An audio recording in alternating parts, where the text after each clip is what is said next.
I'm Isis Romero, and this is the news in San Antonio. A 13-year-old boy accused of capital murder appeared in juvenile court. He could be seen crumpled up, placing his hands over his face when a judge ordered him detained. The teen's attorney argued that he should be released to his parents, but prosecutors and the judge disagreed. Sue Kalberg has the story. My name is William Shaw. The slight-framed youngster was visibly distraught when the judge said he wasn't going to be allowed to go home, even though his defense attorney argued for his release, saying he hasn't been caught doing any other crime before his recent arrest. And it's over a year old. There's been no issues with him at this point in time. Until everybody wraps their head around the situation, I think he should be home with his parents. They'll be wrapping their heads around a capital murder in which prosecutors allege the boy, who was 12 years old at the time, walked up to a car on Otter Drive in West San Antonio and fired the shots that killed 20-year-old Marcus Estrada. The car Estrada was driving then slow-rolled and crashed nearby. Investigators believe the shooting happened during an attempted robbery, making it a capital case. Prosecutor Ellen Walter argued that because a gun was used, release is not an option. Your Honor, I believe when a weapon is used, the family code requires detention at the first detention hearing. A probation representative pointed out that the teen showed up in court alone. The child could be a danger to himself, a danger to the public if released, and there's no parent present. This time the enforcement order, he remained detained. He's not allowing himself to be adequately supervised, may be a danger to himself or others, and there's no parent or guardian to release him to. Juveniles aren't eligible for bail. They have hearings every 10 business days. This teen will return August 25th. At juvenile court, Sue Kalberg, KENS 5.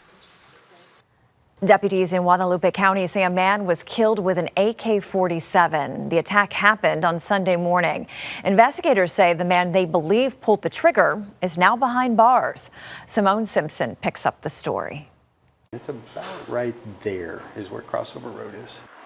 He is frequently known for having disturbances and have shots fired, calls and things. Lieutenant Zachary McBride with the Guadalupe County Sheriff's Office says 58 calls have rung out of this neighborhood on Crossover Road in the last year. But getting a call like this one on Sunday morning is rare. Sergio Mata was deceased in the driveway.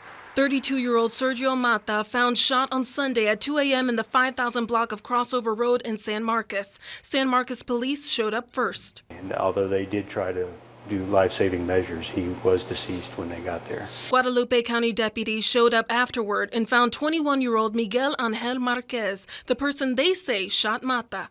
One of the more peculiar details in this case, Lieutenant McBride says the 21-year-old suspect didn't use a handgun, but an AK-47-style rifle.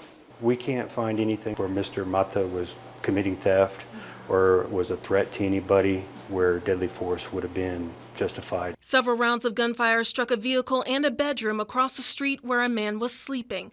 No one else was injured. Here's what the sheriff's office learned from neighbors about the victim and senseless violence that took his life. He wasn't threatening or harming anybody. Was he, out at 2 a.m., maybe making a little noise or something like that? Yeah, but I mean, to get shot over that is pretty rough.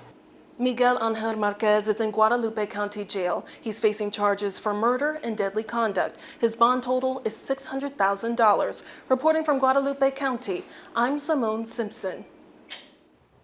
A multi-million-dollar project is aiming to help more than 100 homeless people get off the street. The focus is on a historic section of downtown. Zach Briggs has the story.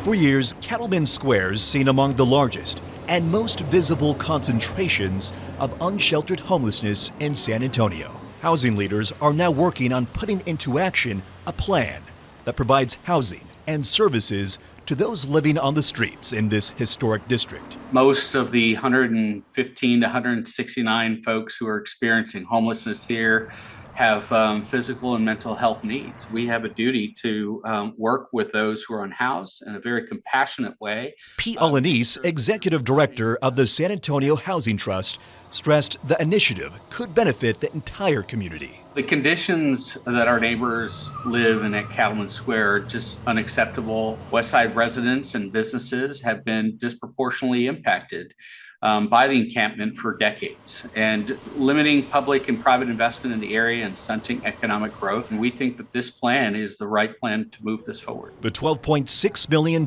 plan is bringing together more than 30 organizations. Close to Home's the anchor organization coordinating agencies and tracking progress related to housing implementation. It's going to take a village. Thanks to the Housing Trust, Corazon SA was able to hire 2 outreach workers who've been building relationships with the unhoused in Cattleman Square since September. They've been doing everything from helping people access their IDs, birth certificates, and social security cards so that they're housing ready. City sweeps of encampments within this area will be paused in the meantime. Morgan Hanley's confident in the vision while acknowledging every person's path off the street looks different. For some people it is an apartment, for some people it is detox, then treatment, then sober living. For some people it's shelter like Haven for Hope, right? So as long as we're flexible with what that definition can look like, I think we can have a real impact out there. And that's the news in San Antonio.